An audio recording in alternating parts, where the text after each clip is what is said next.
What's up, guys?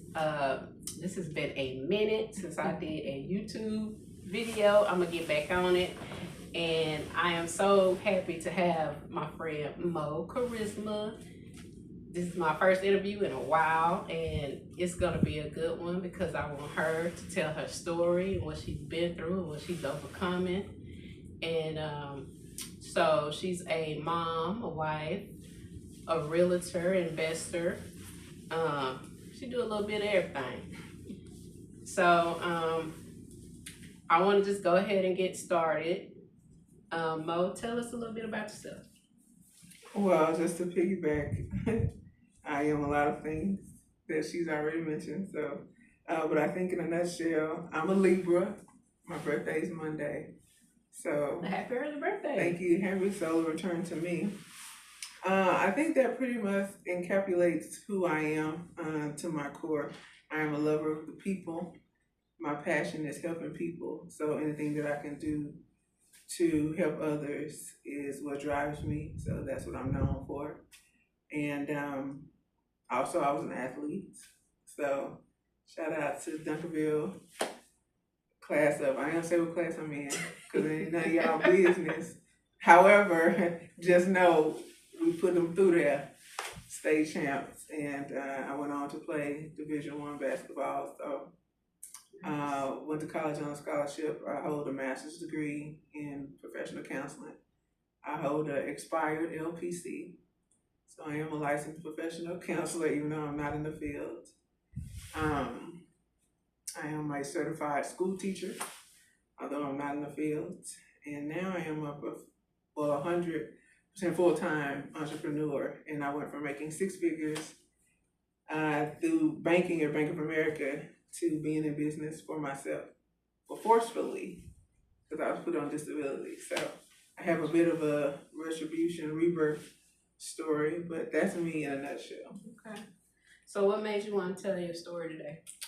I definitely feel like I went through all this shit for a reason, and it wasn't for me. So it had to be to motivate someone else at some point.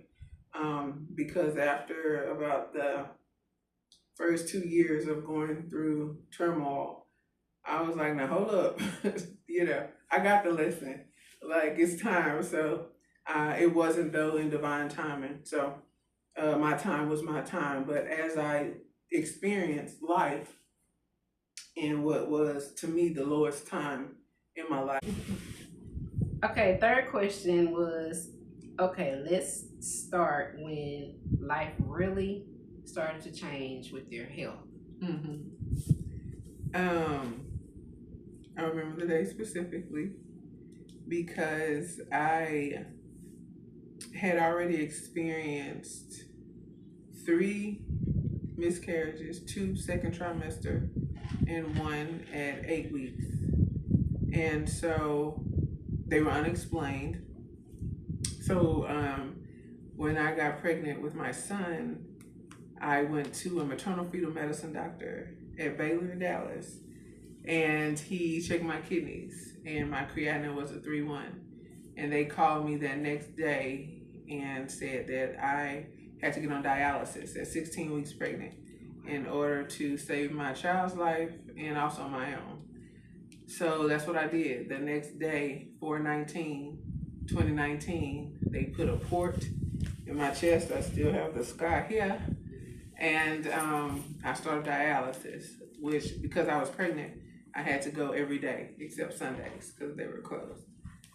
So I wasn't a typical case. I still made my own urine, and it was just a blood cleanse. But we don't know, because I didn't have any other pre-morbidity, so no high blood pressure, no diabetes or anything like that. I wasn't a typical case. And so going into it every day, going through this excruciating ordeal while being pregnant, trying to take care and nourish my body, I was treated poorly because they would ask me questions like, well, how much do you want to take off? And they were meaning fluid. And I did not get any fluid taken off. And I'm like, nobody's reading charts around here. Like, I'm a pregnant lady. That's the only reason why I'm here. So I did a lot of that. battling. And I would say that's when it first started, because there was just like one thing after another. I needed a cerclage. My baby had developed intrauterine growth restriction. So because of the dialysis and all of the strain my body was going through, and ironically enough, I was losing weight. So he wasn't getting the appropriate nutrients that he needed to grow. So my doctor was just like, let's just get to 28 weeks. We get to 28 weeks, we'll be in a good space. Because I didn't want to lose, this pregnancy. Before my son, I had twin girls, Moselle and Majesty, and I lost them at 20 weeks. So, and I delivered them vaginally.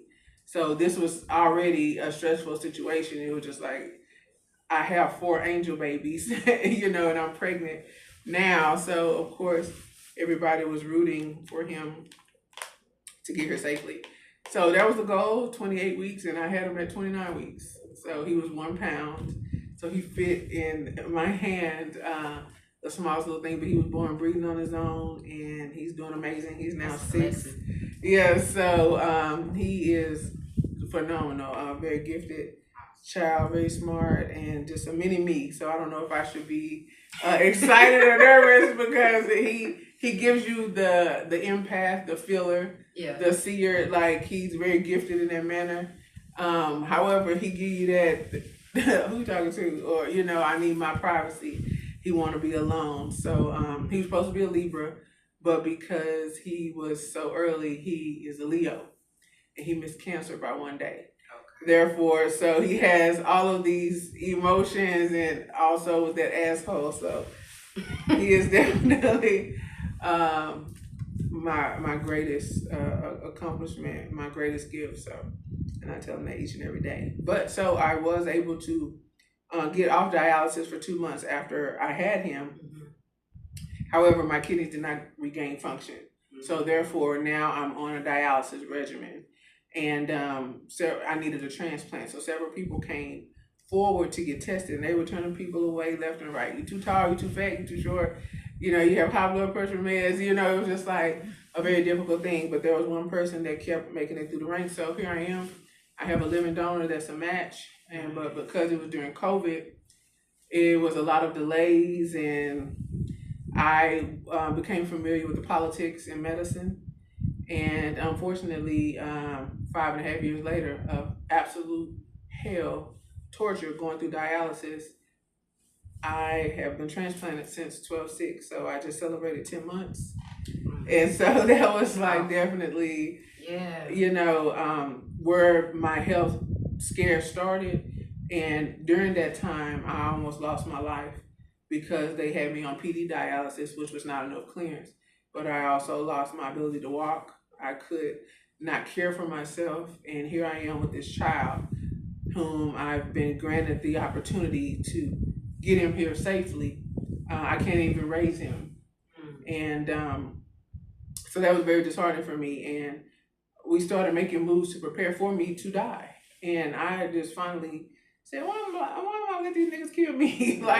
Just because they don't care who I am, I'm a mom, and I need to be here. I don't want to, and I had lost my mom during that time as well. So not only was I dealing with my own health, I'm grieving heavily because my best friend is gone, my rock is gone, my number 1 fan is gone. And so navigating motherhood without my rock was extremely difficult, and I was at the point of giving up. But my son was my savior in a lot of ways, because I didn't want to leave him here. My mom wasn't here, so I'm like, who I'm gonna leave him to? Who can I trust to, follow how I would raise him, and how I want him to be present, as a great human in chaos.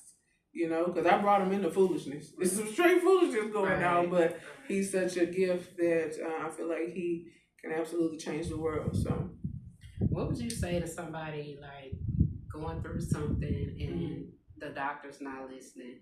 And I know a lot of the times it's because of our skin color. They think that we can go through more pain than the next person, which is so stupid. But yeah, what would what advice would you give somebody going through something like that? I would say speak up, because at the very basic of rights, you they you they're your employer. So even though they might have a certain arrogance about them, this is what I'm feeling and I'm notating this. I don't have a clear understanding. We have to partner here. And the main thing is people think they don't have a right to speak up because this is a doctor. Right. Baby, they went to school and took tests. Everybody can do that. Anybody can do that. For anything. And not saying that that's not a difficult field, but a lot of it is guessing. Yeah. So the thing is, we're working together to see what would be the best treatment method for whatever the diagnosis is. But don't be afraid to get second and third opinions.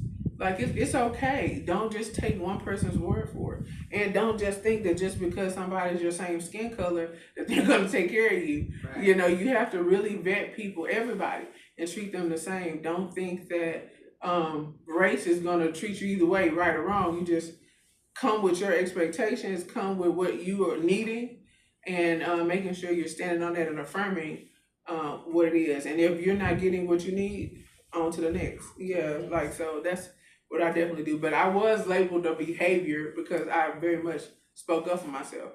I didn't get a lab drawn. I didn't take a test without understanding who ordered it and what it's for.